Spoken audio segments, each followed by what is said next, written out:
We previously talked about diplomats coming to Washington, D.C. and staying at Donald Trump's relatively new Washington, D.C. hotel. We've known that for months.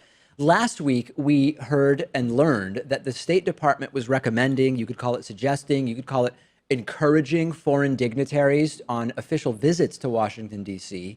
to stay at Donald Trump's Washington, D.C. hotel. And now Donald Trump's endlessly articulate and graceful press secretary, Sarah Huckabee Sanders, promoted Donald Trump's Hawaii hotel during a conversation with the press. Trump has been, or was at the time, en route to Asia. And en route to Asia, he stopped in Hawaii. And during the stop in Hawaii, Donald Trump went to the Trump Hotel in Waikiki. He supposedly had separated from his businesses. This was an official trip. So Sarah Huckabee Sanders was correctly asked, Trump supposedly wasn't involved with his businesses anymore or with his former employees, whatever, with the entire thing. And this was an official trip. Why did Donald Trump go to his hotel in Waikiki, Hawaii? And Sarah Huckabee Sanders said, well, it has been a tremendously successful project. And he wanted to say hello and thank you to the employees for all their hard work. This is sort of like a product placement, right? She's editorializing that it has been tremendously successful. I would actually like on Sarah Huckabee Sanders' podium a light that turns on that says sponsored by or product placement whenever one of the Trump cash generating ventures is mentioned. Why is Trump meeting with employees that he isn't even supposed to be involved with as president of the United States? And the idea that it's just a visit, that it has no effect, is silly, right? Trump shows up, the hotels and properties end up in the news, pictures are taken. This has a direct impact on business at every single one of these locations.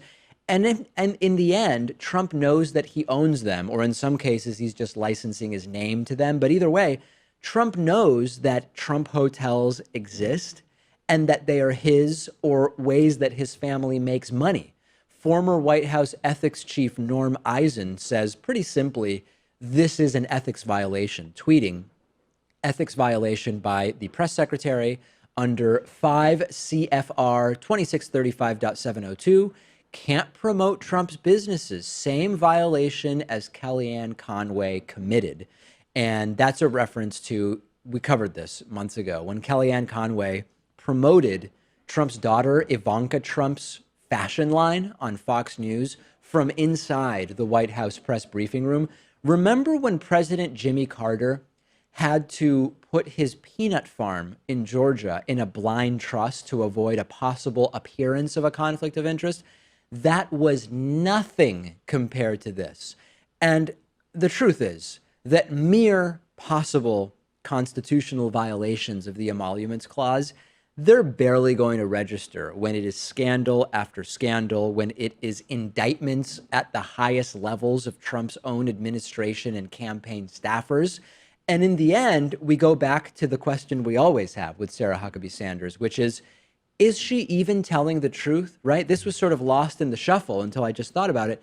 Is this a tremendously successful hotel? Sarah Huckabee Sanders lies so much that even referring to this as a successful hotel might be part of the lie. I don't know. I quite frankly don't care. But yet more ethics concerns coming from Trump staffers and Trump funneling cash into his businesses that, of course, he knows he still owns or is connected to.